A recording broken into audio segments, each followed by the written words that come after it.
شکریہ جناب اسپیکر. جناب اسپیکر، یہ ریزولیشن جو ہے صحابہ کرام اہل بیت کے حوالے سے ہے. حضرات صحابہ کرام رضی اللہ تعالیٰ عنہم اور اہل بیت اطہار جو دین کی اساس اور بنیاد ہیں، اور نبی کریم صلی اللہ علیہ وآلہ وسلم کی صحبت کی برکت سے اللہ کریم نے اس مقدس جماعت کو دنیا میں جنت کی بشارت کے ساتھ اپنی رضا کا سرٹیفکیٹ عطا کیا.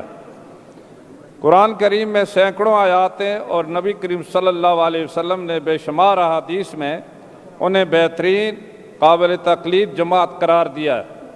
حضرات صحابہ کرام و اہل بیت اطہار کا عزت و احترام کرنا اور ان سے محبت کا اظہار کرنا تمام مسلمانوں کے لیے لازم اور ضروری ہیں.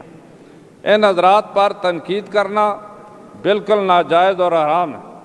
ان اسلامی تعلیمات کے باوجود بعض شرپسند، فتنہ پرور اور گمراہ لوگ مختلف خطبوں میں یا سوشل میڈیا پر اپنی تحریروں یا گفتگو میں ان مقدس شخصیات حضرات صحابہ کرام اور اہل بیت اطہار کی شان میں گستاخی کرتے ہیں.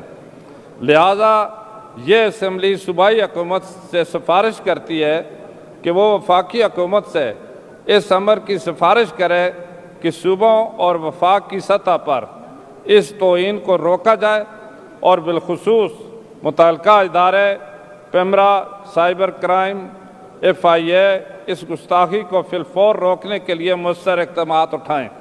نیز یہ ہاؤس قومی اسمبلی اور سینٹ سے مطالبہ کرتا ہے کہ حضرات صحابہ کرام رضی اللہ تعالیٰ عنہم اور اہل بیت اطہار رضی اللہ تعالیٰ عنہم کی توہین روکنے کے حوالے سے پہلے سے موجود تعزیرات پاکستان کے دفعہ 298A میں ترمیم کرتے ہوئے مقررہ سزا کو 3 سال سے عمر قید یا سزائے موت میں تبدیل کریں.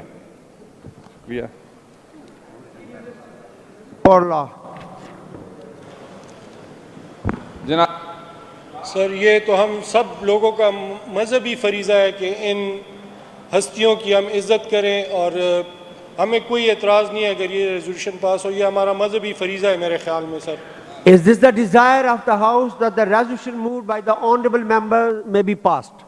Those in favor of it may say yes.